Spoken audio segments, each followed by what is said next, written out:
Yeah, thank you so much for joining. We have Oren Kaplan here.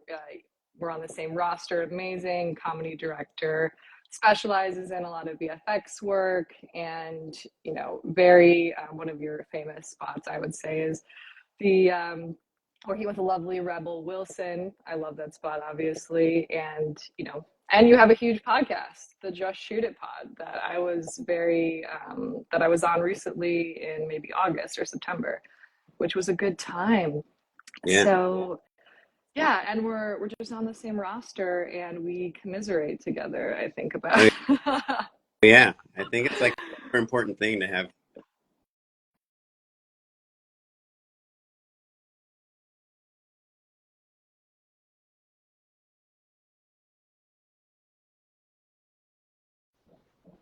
Oh no, am I having? Sorry, am I breaking up or are you breaking up? Okay, you look like you're breaking up, but that's interesting. Can you see me okay? Yeah. All right. But you were breaking up too, so I don't know. All right. One of us Let me broke up. I'm gonna move locations as I figure this out and just kind of sit closer to my Wi-Fi situation. Okay, cool. Okay. I was All right. saying that like one of the people debate about moving to LA or not, and like I think one of the reasons to move to LA is, or like a film hub, is so that you can make director friends, because it's like a really lonely profession without friends. And like my dream is, I want to make like a WhatsApp chat. It's not big. It's not like 1,000 people, but like 10 to 20 director friends that are all pitching on things, and you can kind of test pitches there and be like, can anyone think of a reference of where like a car crashes into a restaurant or whatever? And like, is this funnier? Is this funnier? Does anyone know about this agency? Just kind of trying um, to create a community, not just for fun and drinks and hanging out, but more for like helping each other. Because if you want to do this for like 30, 40, 50 years, then you need to have like some friends that are doing the same thing, so you can talk to them, because your spouse or partner or dog is going to get so sick of hearing pitches, Yeah, absolutely. I mean, I think that it's such a great idea, because obviously I'm always downloading to my partner, but I mean, he's an, ancillary person in the industry. He just gets to hear, but to have a close group of director friends to kind of get what we're talking about, what we're doing, and the pitch process is like such a huge part of what we do. So, and I think about like Jordan Brady, who we both know very well, but has a very long career, and he's all about like sharing resources. And I think this for me is about having open conversations about something that's really rarely talked about publicly, and just kind of like opening it up, whether it's about more of like the trends in the industry for treatments, or if it's just about your own process. But in general, I think, I wish I had something like this when I was starting out as a director, because it's very cloaked and, not really something that's often talked about. Yeah, director support group. Absolutely. yeah. And not, I mean, Yeah. and again, just stressing, it's not like just emotional, but actually like Yeah. because like you have to work, like nothing is good unless you like you say it out loud, and then get feedback, like Right. anything you make in a vacuum, like you just have no idea. And as a commercial director, a lot of times you get like, hey, here's this concept, some people are watching a football game, and like somebody spills something on the rug, and we have to clean it with like the Bissell wet jet, whatever it is. Like, go tell us how to make this better. And Yeah. you just, it's just hard to do it without pitching it to someone before if the first person you pitch it to is the agency, then there's like a really high chance that they won't like it. Yeah. Yeah. I know this is what this is all about. It's like treatments and pitching and kind of convincing someone. Like ultimately, it's all about convincing people to hire you. Yeah. But as commercial directors, we have like this job interview / presentation. Hopefully 10 to 20 to 30 times a year, and it's yeah, it's your shot to get paid that month or not. Right. Right. Yeah. I mean, it would be interesting to hear more about what you were saying about actually pitching to other friends of yours or like other director friends. So how often have you done that where you've walked through an actual treatment pitch call? I mean, maybe it's with your EP or maybe it's with other directors, but have you done that quite a bit? No, I when I first started as a commercial director, I was with this company called the Famous Group, and they would make me practice pitch calls, and this was way pre-COVID. So I don't know if people even know this, but before COVID, every call with an agency was like on a phone, and you would be on Right, right, right. speakerphone, and you would just talk. Like you wouldn't you'd email them a PDF file, and you'd be like, okay, is everyone on page 22?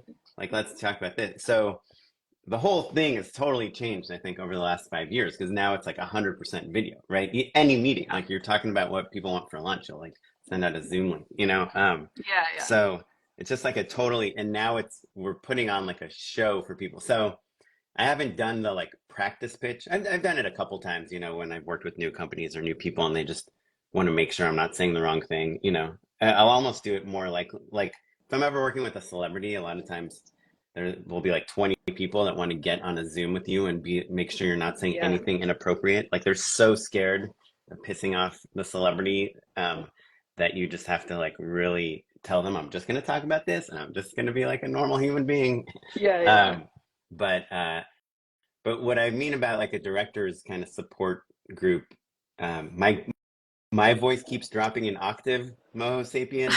Maybe your voice is dropping an octave. No, I'm All your just kidding. fans giving you notes. Am I, is my voice? Oh, are you? No, I mean, I hear you fine. Okay, I hear you fine. maybe Moho Sapien is saying that that's what happens when I pitch to celebrities. Uh, Ah, yes, yes. but I I'm more like, you know, we get these scripts, and usually, a lot of directors don't talk about it this way, but it is like a competition, you know. Yeah, Every time you have a potential job, you're competing against other directors, and so you're trying to find like your way into any story and what you think you bring and what makes it interesting, and you're taking like someone's idea and just trying to build on it without totally changing it. A couple of times right. that, you know, if the idea is really bad and you hate the job, then you can try totally changing it, and maybe you'll get a job that you like. And every once in a while that works. You know, it's rare when it does. Yeah, Um, but yeah. to me, it's that part where, like, I'd pitched on this Bank of America commercial where this guy comes in to the house and he's late to watch a football game with his wife, and his sweater gets caught on a doorway and it starts unspooling, like the threads start Oh, cool. getting unthreaded as he's running, as he's putting down the groceries and running to the game and jumping over the dog and doing this whole Yeah. thing. And I was trying to just like figure out like why this has anything to do with Bank of America. You know, like I was trying to find some like pun intended thread between the thread unthread his sweater unthreading and like the product that they're selling and football. Like it just seemed like three totally disparate things. And I was talking to my wife about it. She's like, well, what if he's like, you know, what if we hear a football announcer like announcing him and he like runs and jumps over the dog? He you know, he goes left, goes right. No, the ice cream goes in the freezer, you idiot. Whatever. And so kind of just finding like that took me, I actually talked to our friend Carlin about it, and she's like, what if his arm's broken, you know, or what if the wife is pregnant, and it's like, that was my wife's pitch was like, what if she's pregnant and it's like all about getting her the ice cream before the game starts. You know, Yeah. I don't know. So just it's like those elements of like finding motivation for the characters and things that I just need to talk out loud. And sometimes I have this good friend Blake, he has a company Sawhorse, and he's also a director and a creative, and I'll just call him and I'll be like, what's like, here's my pitch. Do you like this? And he'll be like, yeah, I love it. And I'll be like, but what if we do it this, you know, change like swap the roles or set it in a restaurant instead of in a house. And, you know, he'll like he actually talked to him about the Rebel Wilson thing. And one of his ideas actually got through it. So the Rebel Wilson PSA, it's about concussions. Rebel Wilson had a concussion, and this company Abbott, they're kind of famous now for making COVID tests, but they also developed this concussion test, which literally is a blood test that can tell if you had a concussion or not, which is Oh, wow. crazy because people thought this was like an impossible type of thing to do. But they figured out something about how to figure out if you have bleeding in your brain. Anyway, Good. um, they the concept here was that she's on the back like behind the scenes of an action movie that she's filming right now, and she's walking around and she's talking about like how she doesn't know why her name is Rebel because she's not rebellious at all. She's totally like, like chill, go with the flow. She doesn't cause any trouble, and the whole time she's talking like things are supposed to. She's causing trouble, right? She sets this guy with a jetpack. She like launches him up into the air on accident. She in my original pitch, she sets a tarantula from the prop department loose, and she like falls off a building, and she does all these things. And so I had all these pitches of funny things that she could do. And my pitch, like the big pitch, was like, let's make an action movie of the behind the scenes of Yeah. an action movie, right? And Yeah. let's shoot it. We shot at Universal Studios, like where you would shoot like an action movie. I was trying to get New York Street because I wanted it to be like Spider-Man-y, but then all we could get was European Street. So I kind of shifted more like a Bourne Identity, Mission Impossible type of action movie. Oh yeah. Or like even Charlie's Angels, which probably seems like the right kind of tone for her. Yeah. And then I just knew that I needed dangerous gags where it seems like she's not trying to be destructive, but she is being Yeah. destructive that have to do with behind the scenes things. So that was kind of like the prompt Yeah. I made for myself. And I would just call director friends and be like, can you think of anything? And Matt, the co-host of my podcast, he's like, what if, like I needed something at the craft service area. And he's like, what if she takes like a charcuterie board with like a bunch of, salamis and prosciutto and cheese and just like moves it from the shade into the sun. And because they had some like ideas in there, like what if she switches the mild hot sauce and the habanero hot sauce, Yeah. like kind of really subtle things, or she rearranges cue cards, out of order. But I was just looking for action. I was like, yeah, that's super funny. It's like kind of a thinker, as a read, like moving the charcuterie board. But I like it. It's the right direction. Then I talked to Blake, and he was like, what if she takes like the cheese knife from the charcuterie board and just like tosses it off camera? Like, she picks up a piece of cheese and tosses it off camera. And so I was like, oh yeah, that is cool. And we can do that Robert Rodriguez like pan, whip pan thing. And so originally, yeah, so Blake kind of had pitched that idea. Like, let's have her pick up a knife off the charcuterie board and just toss it, like as if it's no big deal. Like just toss it like a toothpick into the trash type of thing. But it, originally it hit this wardrobe sign, and then with the guys, the agency guys, we were like, oh, what if it hits like a giant crate of pythons and it like lets loose these pythons? We literally decided that one day before the shoot. No way. And I called the production designer. I was like, hey, can you make me like a python crate?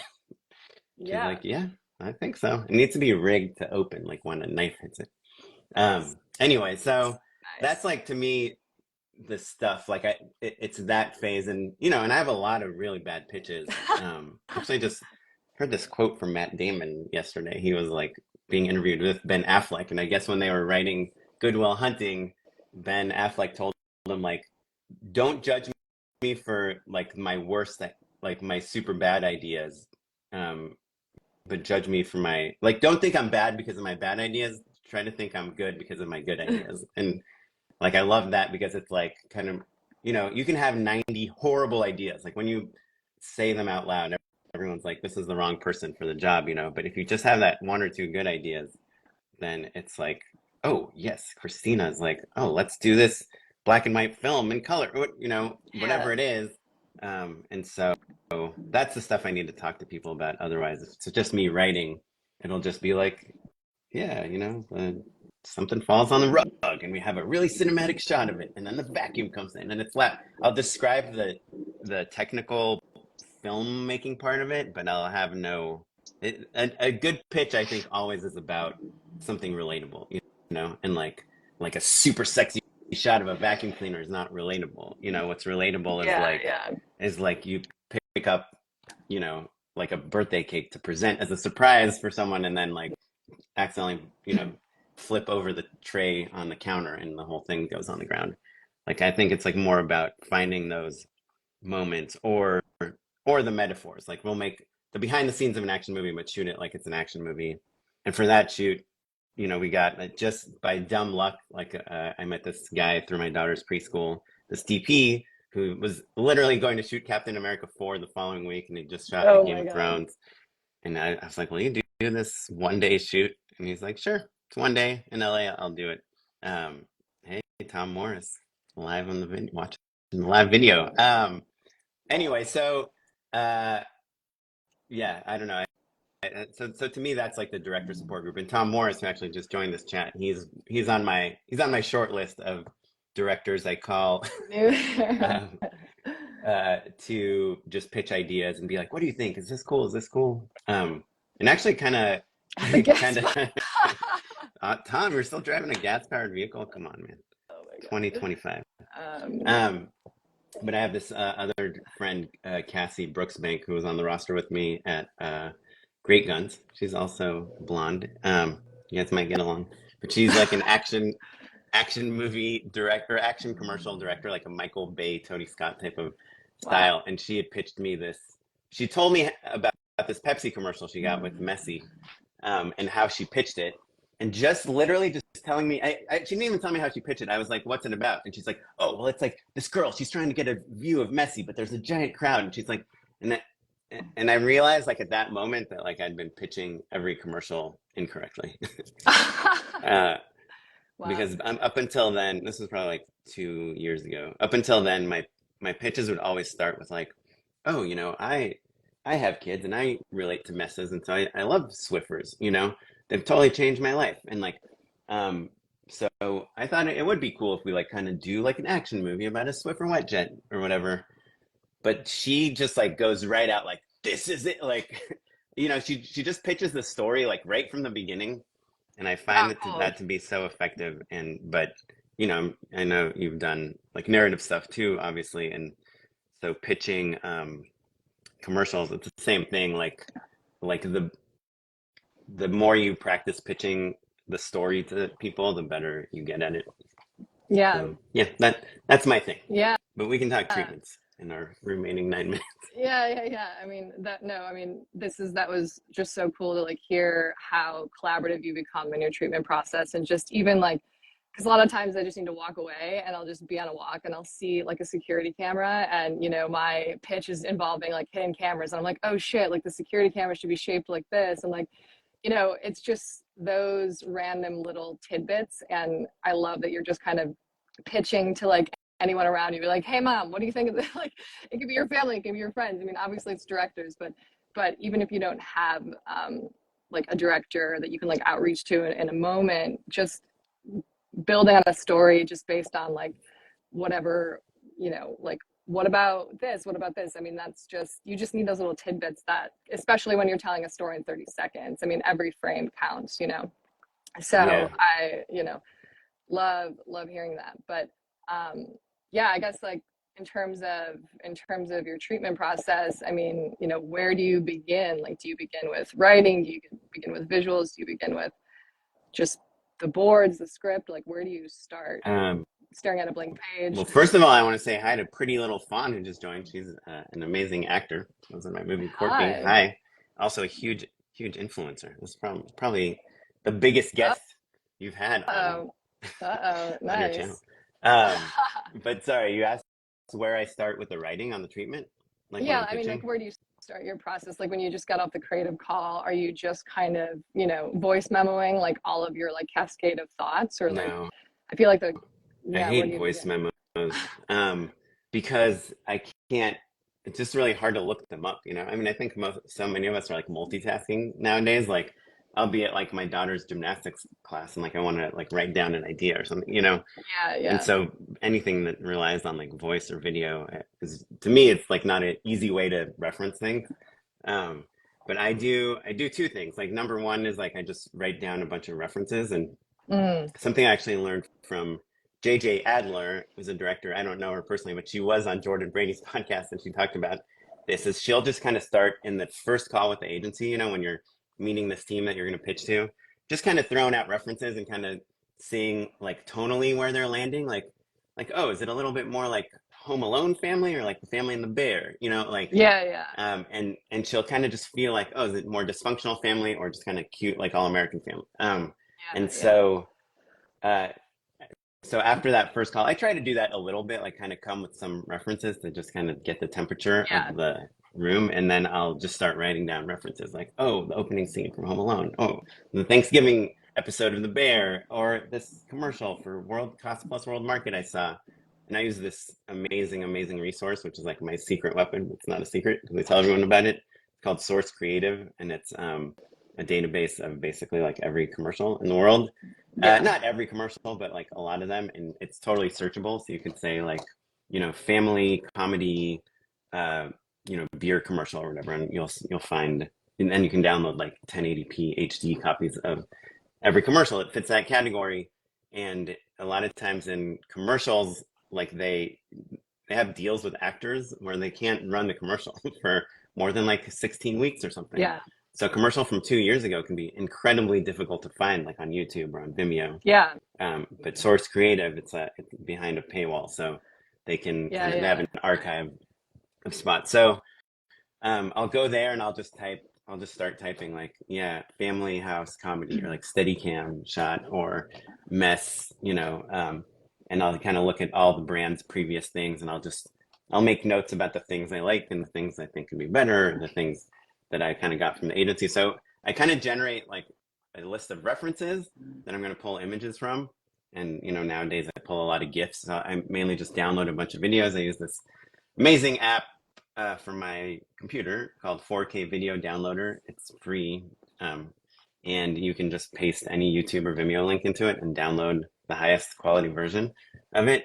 So I just download a bazillion YouTube videos, a ton of commercials, and then sometimes I'll think of images, or I'll go to Midjourney and kind of come up with some stuff. But I'll do that. I'll put it all in Premiere and just start pulling stills. And while I'm doing that, the other thing I do at the same time is I just like go into my notes app on my phone and I write intro, you know, um, it obviously depends on the spot, but I'll be like, why, like, why cleanliness matters, or what Swiffer is. I don't know how much you know about Swiffers, Yeah. but they kind of invented them because like these people at Procter and Gamble or whoever it was, they like went to like the house of like all these. I think at the time it was like a lot of housewives, and home care, people that are taking care of the home. And as they're interviewing them about what products they like and how they use their mop and all these things, like they would see that like anytime something spilled, they would like take a paper towel and just like wipe it off the ground, you know? And even though we're talking about like mopping and different soaps and different things, it's like, oh, like a paper towel on the ground, like that's like how most people are cleaning these like little spills all around their house. Like, what if we just put a paper towel on a stick, And that's like Yeah. what the Yeah. Swiffer is. And Yeah. it came from people, like seeing how people actually clean, and how easy that will fit into their life. So Yeah. I'll kind of maybe write about how I clean, and then I'll just put the headline, just story beats, breakdown, casting, tone, and it depends on the commercial. If it's Swiffer and I feel like there's maybe a celebrity in it or something, then I'll like write why I think they want this celebrity, like why this is like a perfect fit, or if it's just we're casting, a family or whatever it is, I'll kind of try to write about the people. I'll write story beats, then I'll do, write cinematography. What I've been doing lately is I'll have like a page on DPs I really like that I think are right for the project, and I'll have like little animated GIFs of their spot that speaks to this project. I'll have production designers. I talk about editing, I talk about VFX, I talk about sound, I talk about music, I talk about locations, and then I write the end. And then 3 days later, I panic that I haven't like figured anything out. But the hardest, I can write every section in my sleep except for the story beats, and Uh, that's like to me the script breakdown is the hardest part of a treatment, because everywhere else you can just like BS your way through it, right? yeah.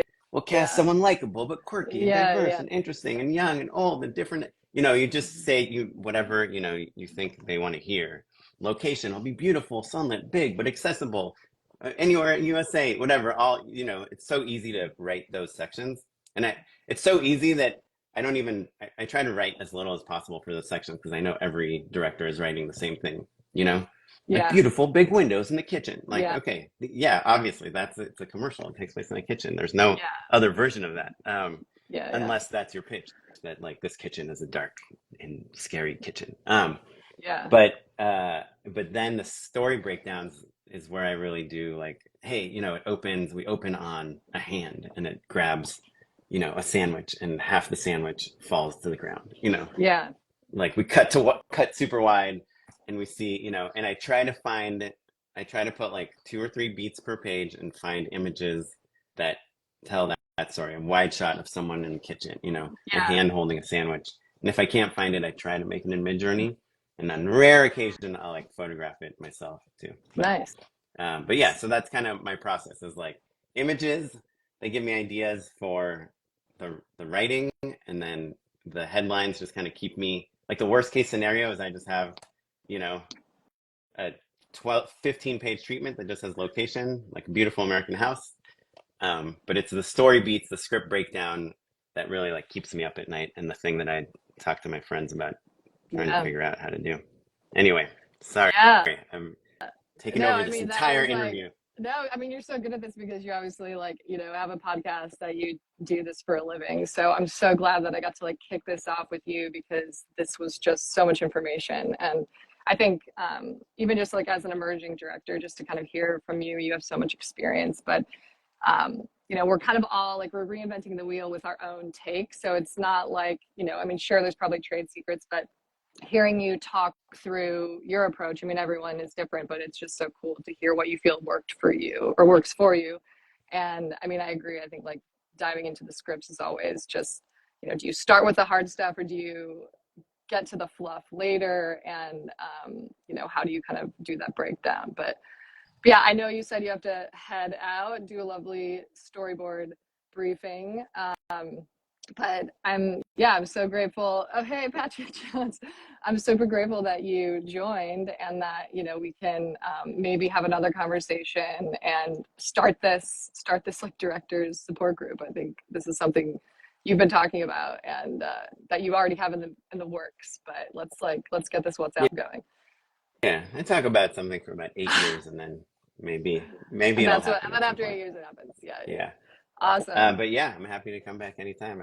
Yeah, Anyone yeah, that's listened to my podcast knows I just can talk about this I 28 know, and hours a there's day. definitely some good episodes on treatments recently too with Jordan Brady, and I was going back to like the Carlin one, killer treatments. But yeah, I mean, anyone listening, obviously go check out Just Shoot It Pod and check out Oren's work. What is your Instagram again? Okay, Kaplan. O Kaplan. Oh, But yeah, Kaplan. my website is directed by Yeah, Oren.com. amazing, awesome. All right, well, thank you so much, and we'll chat soon. Cool. See Thanks, Christina. everybody. Bye. Yeah, see ya, boy. See ya.